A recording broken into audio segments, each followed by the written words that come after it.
श्रीकाल बेटा जी, आज हम करेंगे वर्क पावर एनर्जी पे डिस्कशन। तो सबसे पहले हम लेते हैं इसको, वर्क को डिफाइन कैसे किया गया है फिजिक्स में, वो देख लेते हैं। तो डेफिनेशन ऑफ वर्क फिजिक्स में क्या है? Work done is the dot product of force vector and displacement vector. Work करने के लिए फोर्स चाहिए, और अगर किसी ऑब्जेक्ट पे फोर्स लगाते हो, वो मूव करता है, उसकी जो डिस्प्लेसमेंट होती है, उसकी क्या डायरेक्शन होती है। तो इन दोनों क्वांटिटीज को अगर आप मल्टीप्लाई कर देते हो, सिंपल मल्टीप्लिकेशन नहीं, डॉट मल्टीप्लिकेशन, डॉट प्रोडक्ट लेते हैं, तो वो वर्क डन कहलाया जाएगा। यानी कि definition wise work done is force vector dot product with the displacement vector. तो डॉट प्रोडक्ट को कैसे खोलेंगे? Work done is equal to F cos theta into D multiply by D. यो डिस्प्लेसमेंट का जो मैग्नीट्यूड हो उसको मल्टीप्लाई कर दीजिए एफ कॉस थीटा से। ये एफ कॉस थीटा क्या होता है? डॉट प्रोडक्ट करते वक्त हमने किया था, दैट इज अ कंपोनेंट। ये कंपोनेंट है फोर्स का डी की डायरेक्शन में, जहां पे डिस्प्लेसमेंट हो रही है उस डायरेक्शन में। एक एग्जांपल से समझते हैं। ये देखिए, यहां बोल रहा है कि कैलकुलेट कीजिए वर्क डन कैलकुलेट कीजिए अगर ब्लॉक जो नीचे दिए गए हैं वह डिस्प्लेस 10 मीटर अगर वो डिस्प्लेस होते हैं टू द राइट डायरेक्शन में हॉरिजेंटली जा रहे हैं। तो यहाँ पर देखिए, ये 2 किलोग्राम के ही हैं बॉक्सेस, और यहाँ पर से फोर्स लगा रहे हो आप इस पॉइंट से। तीनों एग्जाम्पल्स में फोर्स कितने न्यूटन की लग रही है? 10 न्यूटन की फोर्स लग रही है। ओके, यहाँ पर भी 10 न्यूटन की फोर्स लग रही है, बट 30 डिग्री पे लग रही है। यहाँ पे भी 10 न्यूटन की फोर्स लग रही है, बट 60 डिग्री पे लग रही है। तो सबसे पहला एग्जांपल लेते हैं। हमें पता है डॉट प्रोडक्ट करना है जब 0 डिग्री हो, यानी कि आपको पता है हॉरिजेंटल में ही मूव कर रहे हैं 10 मीटर, और फोर्स भी उसी डायरेक्शन में है। तो कॉस थीटा इसमें क्या हो जाएगा? ये देखिए, यहाँ पर कॉस 0 1 होता है, तो सिंपल मल्टीप्लिकेशन हो जाएगी, यानी कि 10 × 10 ही कर सकते हैं। तो 100 क्या यूनिट्स होंगे वो देखते हैं नेक्स्ट स्लाइड में। अभी आगे चलिए, नेक्स्ट एग्जांपल में देखिए, यहाँ पर क्या हुआ? 30 डिग्री से फोर्स लग रही है। तो कॉस 30 डिग्री कितना होता है? 0.86 के लगभग लगभग होता है। तो अगर उसकी फोर्स को कैलकुलेट करेंगे तो कितना आएगा? फोर्स का कंपोनेंट एफ कॉस थीटा कितना आएगा? 0.86, 0.86 के लगभग होता है ना। कॉस 30 डिग्री मल्टीप्लाइड बाय 10, यानी कि 8.6 न्यूटन की फोर्स लग रही होगी। तो 8.6 डिस्प्लेसमेंट से मैग्नीट्यूड से मल्टीप्लाई कर दीजिए, दैट इज अ 10 मीटर। तो अगेन 8.6 इंटू 10 इज 86, 86, 86 आंसर आ गया। यहाँ पर देखिए, एफ 10 न्यूटन का है, कंपोनेंट देखा, हमें देखना है एफ कॉस थीटा। तो यहाँ पर देखिए 60 डिग्री का है, तो एफ कॉस 60 डिग्री कितना हो जाएगा? हाफ हो जाएगा, 5 न्यूटन रह जाएगा, मल्टीप्लाइड बाय 10 डिस्प्लेसमेंट, और यहाँ पर देखिए हमें आंसर आ गया 50। तो एक और डेफिनेशन एक तरह से याद कर सकते हैं कि वर्क डन हो क्या रहा है? Is the product of magnitude का मल्टीप्लिकेशन कर दीजिए, किस किस का? फोर्स कंपोनेंट का एंड द डिस्प्लेसमेंट वेक्टर। तो जो डिस्प्लेसमेंट जितना हुआ है वो मैग्नीट्यूड बताइए, और जो फोर्स का कंपोनेंट उस डायरेक्शन में है, force component in the direction of displacement. अगर इसको हम कैलकुलेट कर लें तो हमारे को वर्क डन, कितना काम किया गया, उस फोर्स ने कितना काम किया उस ऑब्जेक्ट पर, वो हमें मिल जाता है। चलिए अभी नेक्स्ट देखते हैं। यूनिट्स ऑफ वर्क के यूनिट क्या होंगे? आपको पता है वर्क निकाल कैसे रहे हैं? फोर्स और डिस्प्लेसमेंट को मल्टीप्लाई करके या डॉट प्रोडक्ट करके। फोर्स का न्यूटन होता है, डिस्प्लेसमेंट का यूनिट मीटर होगा क्योंकि एक लेंथ है। तो हमारा जो यूनिट आ जाएगा that is newton metre. But generally ज़्यादातर हम न्यूटन मीटर को किस तरह से लिख देते हैं? जूल। तो ज़्यादातर हम जब भी यूनिट्स लिखेंगे, वर्क डन जो भी कैलकुलेट होगा, तो उसके आगे ज़्यादातर जनरली जूल लगाते हैं। तो लास्ट एग्जांपल जो हमने किया उसमें जो फोर्स लग रही थी, बिल्कुल उसी डायरेक्शन में डिस्प्लेसमेंट था, तो हमारा जो वर्क डन हुआ दैट इज 100 जूल्स। और यहाँ पर सेकंड एग्जांपल में, ये 30 डिग्री वाला एग्जांपल है, यहाँ पर 86 जूल्स और यहाँ पर 50 जूल्स। डायमेंशंस क्या होंगे, डायमेंशंस कैलकुलेट करने हैं तो फॉर्मूला पता होना चाहिए, तो वहाँ से डायमेंशन आराम से निकाल सकते हो। फोर्स इंटू डिस्प्लेसमेंट भी होता है, फोर्स का ये है mlt-2, यहाँ पर भी आपको मास इंटू एक्सेलरेशन दिख गया होगा, मास का m, एक्सेलरेशन के यूनिट lt-2, वहाँ से फोर्स का निकल जाता है डायमेंशन, और डिस्टेंस का तो लेंथ ही होगा, तो हमारा डायमेंशन जो होगा वो हो जाएगा यहाँ पे ml/t-2। ये डायमेंशन हो गए वर्क डन के। Work is a scalar quantity, क्योंकि डॉट प्रोडक्ट ही है ना, जब किसी का भी डॉट प्रोडक्ट निकालते हैं आप, तो उसका जो आंसर आएगा, जो वैल्यू आएगी, उसकी कोई डायरेक्शन नहीं होगी, that will be a scalar thing, it has no direction. But yes, क्योंकि कॉस थीटा इन्वॉल्व है, थीटा जीरो होगा तो पॉजिटिव रह जाएगी वो वैल्यू, 90 होगा तो जीरो भी हो जाएगा, और 180 होगा यानी कि अपोजिट हो जाएगा तो वो नेगेटिव भी हो सकता है। ये जैसे ये तीन एग्जांपल में, बाकी डिफरेंट एग्जांपल्स में डिफरेंट डिफरेंट वैल्यूज आ सकती हैं। Yes, work is a scalar quantity and it can be positive, it can be negative, it also can be zero. अब बात करते हैं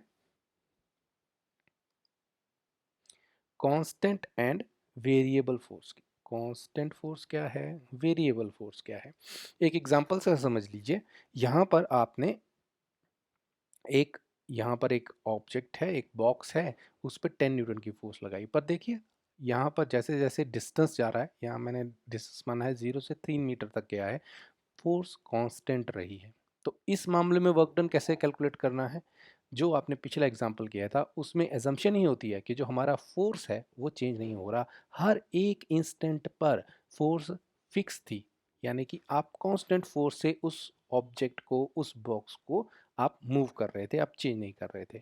बट प्रॉब्लम कब आएगी, जब हमारे को वेरिएबल फोर्स होगी। ये देखिए सेकंड एग्जांपल देखिए, यहाँ पर 0 मीटर पर जब था तो आपने 10 न्यूटन की फोर्स लगाई, जब आपने 1 मीटर डिस्टेंस हो गया था तो फोर्स कहाँ पहुँच गई थी, 11, देखिए फिर 12 हो गई, फिर नेक्स्ट मीटर एक बार 13 हो गई, तो फोर्स वेरी कर रही है। तो हमें how we can calculate work done for a variable force, जब वेरिएबल फोर्स हो तो उसको हम किस तरह से सॉल्व कर सकते हैं, क्योंकि जब हमारी कांस्टेंट फोर्स है तब तो हमें पता है जस्ट मल्टीप्लाई कीजिए, ज़्यादा से ज़्यादा एक एंगल निकालना पड़ेगा उसकी डायरेक्शन में, अगर सेम नहीं होगी तो और वो कंपोनेंट को मल्टीप्लाई कर देंगे उस डिस्टेंस डिस्प्लेसमेंट के मैग्नीट्यूड से तो निकल जाएगा। तो this is easy one, but what about this, तो यहाँ पर याद रखिए जब भी वेरिएबल फोर्स का वेरिएबल फोर्स दी जाएगी और वर्क डन कैलकुलेट करने को कहा जाएगा, तो हमारे पास दो तरीके हैं।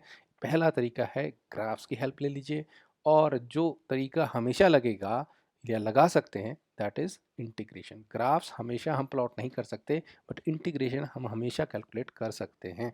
तो इसलिए वेरिएबल फोर्स होगा तो वो हिंट ही है उस क्वेश्चन में, जब हमें वेरिएबल फोर्स दी गई हो तो हमें इंटीग्रेशन का हेल्प ले लेना चाहिए।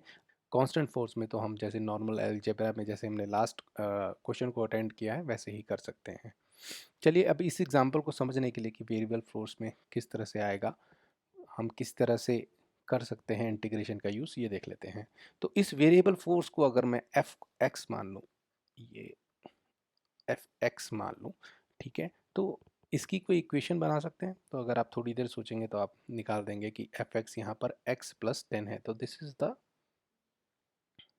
इक्वेशन। और ये जो फंक्शन फोर्स का है एक्स के हिसाब से, वो इस तरह से है एक्स प्लस 10 से, यानी कि अगर 0 मीटर डाल दूं यहाँ पे एक्स क्या है, डिस्टेंस है, तो अगर 0 डाल दूं तो 10 न्यूटन, जब 1 डाल देता हूँ तो ये फोर्स क्या हो जाएगी 11 न्यूटन, एंड इसी तरह से वो जो फोर्स है वो वेरी कर रही है। तो हमसे पूछा जाए कि आप बता सकते हैं कि इस वेरिएबल फोर्स ने कितना काम किया 0 से 3 मीटर जाते, यहाँ से तो निकाल सकते हैं, यहाँ पर क्या होगा 10 न्यूटन, फिक्स कांस्टेंट फोर्स है, और एक ही डायरेक्शन में जा रही है, इसी डायरेक्शन में जा रही है, इसी राइट साइड को जा रही हैं सारे, ये ऑब्जेक्ट मूव कर रहा है तो सेम डायरेक्शन पे, तो सिंपल मल्टीप्लिकेशन हो जाता है 3 × 10 यानी कि 30 joules. But what about this, यहाँ पर आप सिंपल मल्टीप्लिकेशन नहीं कर सकते, यहाँ पर आपको इंटीग्रेशन करनी पड़ेगी, वो देख लेते हैं किस तरह से स्टेप्स हैं।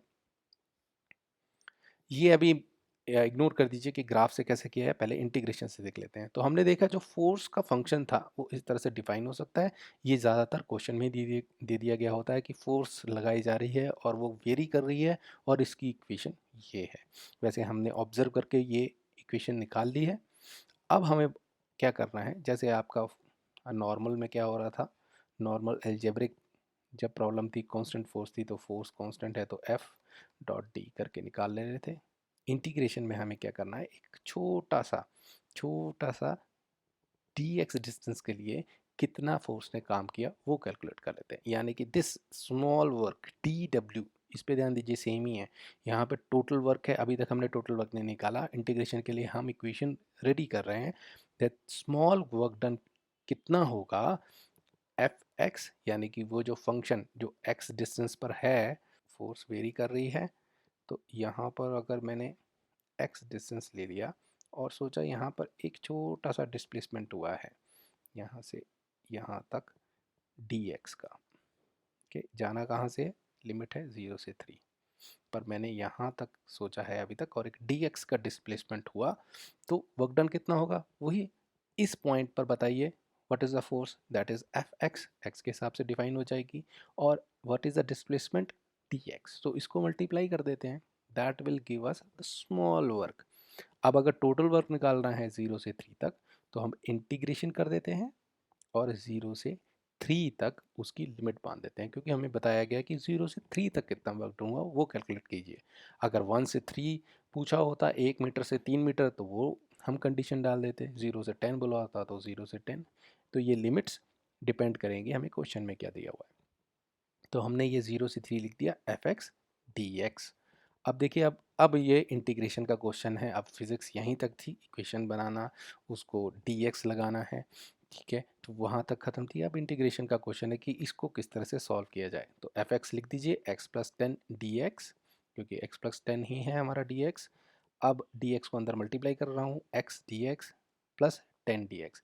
10 के साथ कुछ नहीं है तो एक्स की पावर 0 भी लिख सकते हैं, क्योंकि इंटीग्रेशन क्या करती है, एक्स की पावर को बढ़ा देगी। अब हम इंटीग्रेशन यहाँ पर हर जगह 0 to 3 ही लिमिट थी, याद रखिए, और यहाँ पर इंटीग्रेशन कर रहे हैं इसकी। तो x की इंटीग्रेशन क्या हो जाती है, x square divided by 2। X की एक पावर बढ़ा देते हैं और जो पावर बढ़ाई है वो नीचे आ जाएगी, और लिमिट है 0 to 3। प्लस नेक्स्ट की करते हैं 10, एक्स की पावर 0 थी तो एक्स की पावर 1 हो जाएगी, डिवाइडेड बाय 1 लिखते नहीं है क्योंकि डिवाइडेड बाय 1 इज एक्स ही है, सिंपली लिखने के लिए एक्स ही लिख देते हैं। अब यहाँ पे लिमिट्स डाल रहे हैं। यहाँ पर कैसे करना है, upper limit minus lower limit, यानी कि यहाँ पर पहले 3 डालिए 3 स्क्वेयर डिवाइडेड बाय 2, माइनस अब 0 डाल दीजिए, 0 square divided by 2, plus 10 into x की, यहाँ एक्स की जगह 3 डाल दीजिए और माइनस यहाँ पर 0 डाल दीजिए। तो ये तो 0 0 हो जाएगा, इस वैल्यू का मतलब ही नहीं है। तो यहाँ पे 9/2 आ जाएगा 4.5, प्लस क्या होगा 3 इंटू 10 30, यानी कि 34.5 जूल्स। ग्राफिकल मेथड से तो ये यहाँ पर कर रखा है। ये ग्राफ मैंने बिल्कुल टू द स्केल नहीं है, बट कॉन्सेप्ट समझने के लिए इस क्वेश्चन के लिए इनफ है। यहाँ पर एक मैंने ग्राफ बनाया, इस तरफ एफ एक्स है यानी कि फोर्स है, और इस तरफ डिस्टेंस है, 0 से 3 तक ही लिया, और x प्लस 10 ग्राफ को यहाँ पर प्लॉट कर दिया। तो फर्स्ट थिंग इज आपको ग्राफ का प्लॉट करना आना चाहिए। कैसे करेंगे, सीधे सीधे x की वैल्यू डालिए, 0 डालिए, 10 हो जा रहा है तो ये पॉइंट मिल जाएगा आपको, ये देखिए ये पॉइंट मिल जाएगा। सेकंड पॉइंट 1 डाल के मिल जाएगा, दैट इज 11। फिर 2 डाल के इस इक्वेशन में डालेंगे तो ये मिल जाएगा 12, और 3 डालेंगे तो ये पॉइंट मिल जाएगा। फिर इसको हम यहाँ पर ये स्ट्रेट लाइन में यहाँ पर प्लॉट कर देते हैं।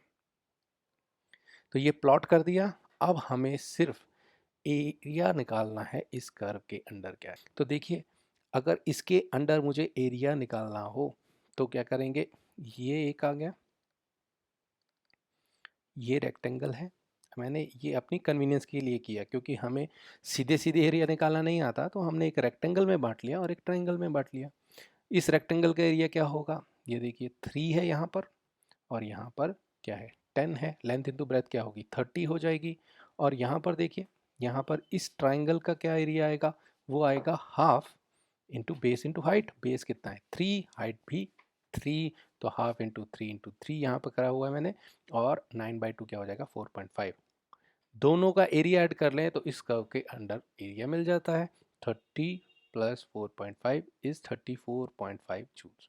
यही तो हमने निकाला था, 34.5 जूल्स। पर यहाँ पर हमने क्या किया था, इंटीग्रेशन का यूज़ किया था, बट हमारा आंसर जो है वो सेम ही आएगा। तो what integration is doing, integration अगर किसी फंक्शन को पता है तो उसका अंडर का एरिया निकाल देती है। अब आप यहाँ पर क्वेश्चन बनेगा, एक क्वेश्चन आ सकता है आपके दिमाग में कि फिर सर हम ग्राफ से ही ना क्यों ना करें, क्योंकि ग्राफ में भी तो इजी है, ये इंटीग्रेशन के फॉर्मूले सीखने की क्यों क्या ज़रूरत है। बट यहाँ पर एक देखिए कि यहाँ पर आपको जो फंक्शन दिया गया था वो बहुत इजी दिया गया था।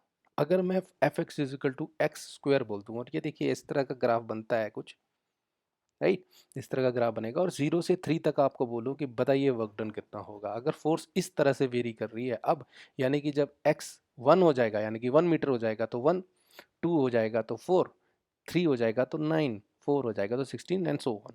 तो अब 0 से 3 निकालने में हमें परेशानी आएगी, बिकॉज अब हमें वो सीधे सीधे सिंपल ट्राइंगल्स एंड रेक्टेंगल्स नहीं मिलेंगे। क्योंकि ये देखिए यहाँ पर आपको रेक्टेंगल इसको मान ही नहीं सकते, ये एरिया बच जाएगा, ये एरिया अगर रेक्टेंगल, ये एरिया तो है ही नहीं इस कर्व के अंडर, फिर भी कैलकुलेट हो जाएगा। अगर इसको ट्राइंगल मानना है, ये देखिए ट्राइंगल मानना है, तो ये वाला एरिया जो है भाई इसको तो कैलकुलेट ही नहीं करना था, बट ट्राइंगल माना तो ये कैलकुलेट हो जाएगा। तो हमारा जो एरिया अंडर कर्व है वो गलत ही निकलेगा।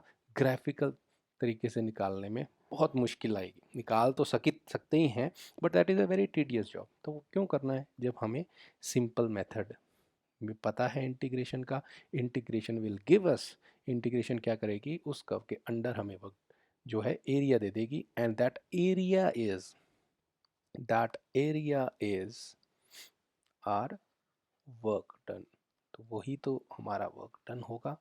तो हम ग्राफ्स कब यूज़ करेंगे, जब इजी टू प्लॉट हो, जब आसानी हो हमें उस फोर्स को ड्रॉ करना एक्स के साथ, तो हम ग्राफ प्लॉट कर सकते हैं। लीनियर इक्वेशन में ज़्यादातर वो हो जाता है। जब नहीं करेंगे, जब हमारे जो फंक्शन जो है वो कॉम्प्लेक्स हो, कॉम्प्लेक्स इन द सेंस कि वो ग्राफ प्लॉटिंग करना उसका मुश्किल हो और उसके अंडर एरिया निकालना मुश्किल हो।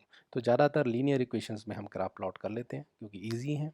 जब क्वाड्रेटिक आ गई या कॉम्प्लेक्स इक्वेशन आ गया, एक्स क्यूब पे आ जाए, x4 पे आ जाए, तो सोचिए उस तरह का हमें ग्राफ बनाकर उसके अंडर का एरिया निकालना कितना मुश्किल होगा। तो जब हम इंटीग्रेशन ही यूज़ करते हैं।